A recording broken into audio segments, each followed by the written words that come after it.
పోయిన మరి సువర్ణమ్మ తన పిల్లలను చక్కగా పెంచుకున్నది. వారు కూడా ప్రయోజకులై ఇద్దరు మరి అదేవిధంగా ఆడపిల్లలు మగపిల్లలు అందరూ ఒక మంచి స్థితిలో ఉన్నారు. కారణం ఏంటంటే దేవుణ్ణి విడవలేదు కాబట్టి దేవుడు వారిని ఆశీర్వదిస్తున్నాడు, వారి కష్టాలితాన్ని దీవిస్తున్నాడు. ఇంతకుముందు మనం జ్ఞాపకం చేసుకున్నాం, తన ప్రియులు నిద్రించుకుండగా ఆయన వారికి ఇచ్చుతున్నాడు. లోకంలో మనుషులు అనుకుంటారు మేము బాగా కష్టపడి రాత్రి భాగాలు దేవుని సన్నిధికి రాకుండా దేవుని మర్చిపోయి ఎంతో కష్టపడతామని అనుకుంటారు. దానివల్ల దీవెన రాదు. దేవుడు మనకు దేవుని బిడ్డలకు తగినంత కష్టాన్ని ఇచ్చి తగినంత కష్టపడితే చాలు దేవుడు ఆశీర్వాదం ఇస్తాడు. మరి అదేవిధంగా ఈ సమయంలో ఈ కుటుంబాన్ని ప్రతి ఇల్లు ఒక చేత కట్టబడుతుంది. సమస్తము కట్టువాడు దేవుడని దేవుడి గృహాన్ని ఇచ్చినందుకు, వారి కష్టాలితాన్ని దీవించినందుకు దేవునికి మనం కృతజ్ఞతాస్తుతులు చెల్లిస్తూ ఉంటున్నాం. ప్రేమైనటువంటి దేవుని బిడ్డలారా, దేవుని గ్రంథంలో మనం చూస్తే మరి ఇంతకుముందు మనం జ్ఞాపకం చేసుకున్నట్టుగా ఓ కుటుంబం, భార్యాభర్తలు అనే కుటుంబం కట్టబడ్డ తర్వాత, ఇల్లు కట్టబడ్డ తర్వాత భౌతికమైన ఇల్లు అవసరమైనది. మరి సామెతలు 14:1 దేవుని వాక్యం ఏం చెప్తుందంటే, జ్ఞానవంతురాలు తన ఇల్లు కట్టును.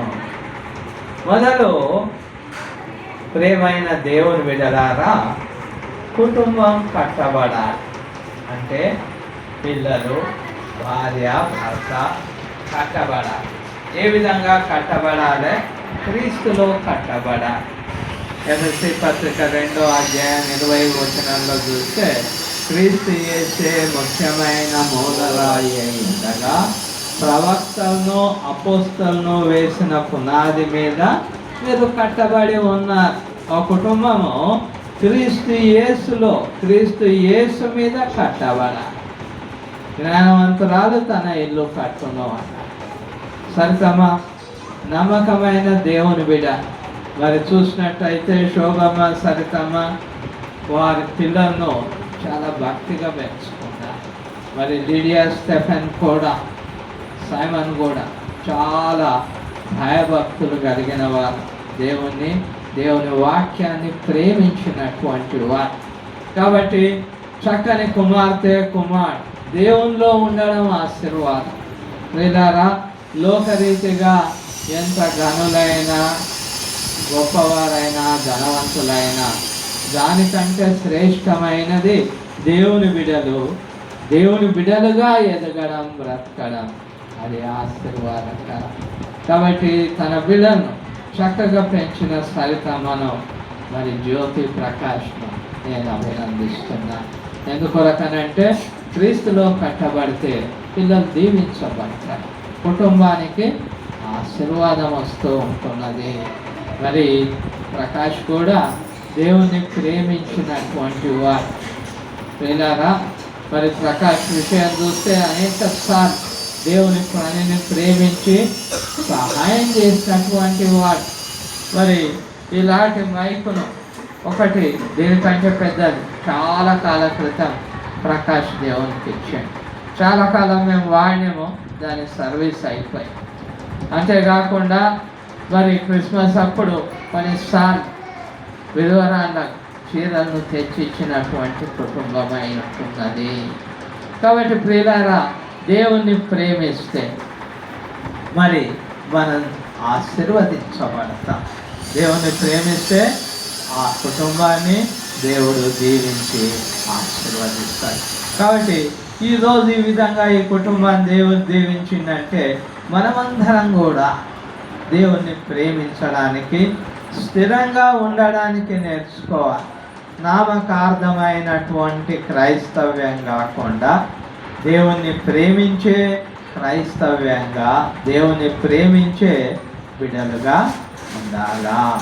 ప్రియులారా, ఇంతకుముందు మనం జ్ఞాపకం చేసుకున్నట్టుగా దేవుడు చేసిన మేళ్లను మనం మరవక ఎల్లప్పుడూ కృతజ్ఞతాస్తుతులు చెల్లించవలసిన వారమైతున్నాం. దేవుని వాక్యంలో త్వరగా ముగించుకుందాం. మరి లూకా సువార్త 17వ అధ్యాయం, దయచేసి వచ్చిన భాగాన్ని మనం చదువుకుందాం. లూకా సువార్త 17వ అధ్యాయం 11వ వచన భాగాన్ని అబ్షలోం గారు చదువుతారు. లూకా 17:11. ఆయన యెరూషలేమునకు ప్రాణమై పోవచ్చు సమరయ గలిలయ మధ్య వెలుచుండెను.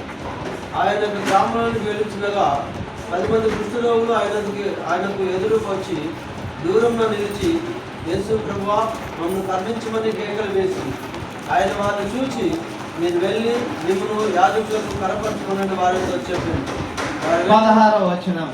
అయ్యా, గొప్ప శబ్దంతో దేవుని మహిమ పరుస్తూ తిరిగి వచ్చి ఆయనకు కృతజ్ఞతలు చెల్లించుతూ ఆయన పాదం లేదా ఛాయలపైన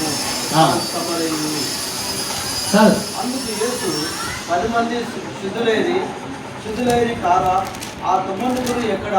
ఇక్కడ మన దేవుడు 10 మందిని స్వస్థపరిచినప్పుడు ఏం జరిగింది అని అంటే, అందులో ఒకడు మాత్రము దేవుని కృతజ్ఞతాస్తుతులు చెల్లించడానికి తిరిగి వచ్చాడు. 10 మంది కుష్ఠరోగులు కనబడ్డారు. ప్రభువా కనికరించు అన్నప్పుడు వెళ్ళి యాజకుని కనపరుచుకోమన్నాడు. యాజకుని కనపరుచుకుంటే ఆ కాలంలో స్టెఫెన్ మరి ఏం చేయాలని అంటే, లేవియా కాండంలో దేవుడు చెప్పినట్టుగా ఆ యొక్క యాజకుడు నిర్ణయించాలి, అది మామూలు తెల్లమచ్చల లేక కుష్ఠరోగమా. కాబట్టి మీరు వెళ్ళి కనపరచుకోండి అన్నప్పుడు అట్లాగే ఉన్నది, ఏం మారలేదు, కాళ్ళు చేతులు కన్నులు. కానీ వెళ్తూ ఉంటే స్వస్థత కలిగి మిగతా 9 మంది పరిగెత్తుకొని యాజకుని దగ్గరికి పోయి, ఒకడు మాత్రం తిరిగి వచ్చాడు. యాజకుని దగ్గరికి ఎందుకు పోయాడు? మొట్టమొదట యాజకుని చూపించుకొని, నువ్వు శుద్ధుడమైనవంటే నా ఇంటికి వెళ్ళొచ్చు, నా కుటుంబాన్ని చూడవచ్చు, నా ఇల్లును నా పొలాలను చూసుకోవచ్చు. ఒకడు మాత్రం మేలు చేసిన దేవునికి కృతజ్ఞతలు చెల్లించడానికి తిరిగి వచ్చాం. అందుకొరకు మనం కూడా ఎప్పుడైనా దేవుని కృతజ్ఞతాస్తులు చెల్లించాలి. దేవునికి కావాల్సింది అదే. ఆయన చేసే ప్రతి మేలు కొరకు ఆయన కృతజ్ఞతాస్తులు చెల్లించాలి. మనమందరం ఈ కుటుంబం పక్షంగా కృతజ్ఞతలు చెల్లిద్దాం. ప్రత్యేకించి ఈ కుటుంబం, శోభమ్మ, సరితమ్మ పిల్లలు ఎల్లప్పుడూ దేవుని కృతజ్ఞలై ఆయన చేసిన మేలు మరవకుండా ఉందా. చివరిగా మొత్తం 18-20లో మనం జ్ఞాపకం చేసుకుంటే, ఏదైనా ఎక్కడ 2-3 నా నామం పేట కోడి వందురో వారి మధ్యలో నేను ఉంటాను. ఈ కుటుంబంలో మరి 4గా ఉన్నారు. ఎక్కడ ఉన్నా ఎప్పుడు కూడుకోవాలి, ప్రార్థన చేసుకోవాలి. దేవుడు అక్కడ ఉంటాడు. దేవుడున్న చోట ఏ అంధకార శక్తి నిలబడదు. దేవుడున్న చోట ఆ గృహానికి, ఆ స్థలానికి ఆశీర్వాదం ఉంటుంది. మంచి ప్రియులారా, ఈ కుటుంబాన్ని దేవుడు దీవించి ఆశీర్వదించినందుకు దేవుని స్తోత్రాలు. మరి చివరిగా ప్రార్థన చేసుకొని ఈ కోడికను ముగించుకుందాం. ప్రకాష్ డాడీని విలు అమ్మ, సరికమ్మ నువ్వు రేడియో ముందుకు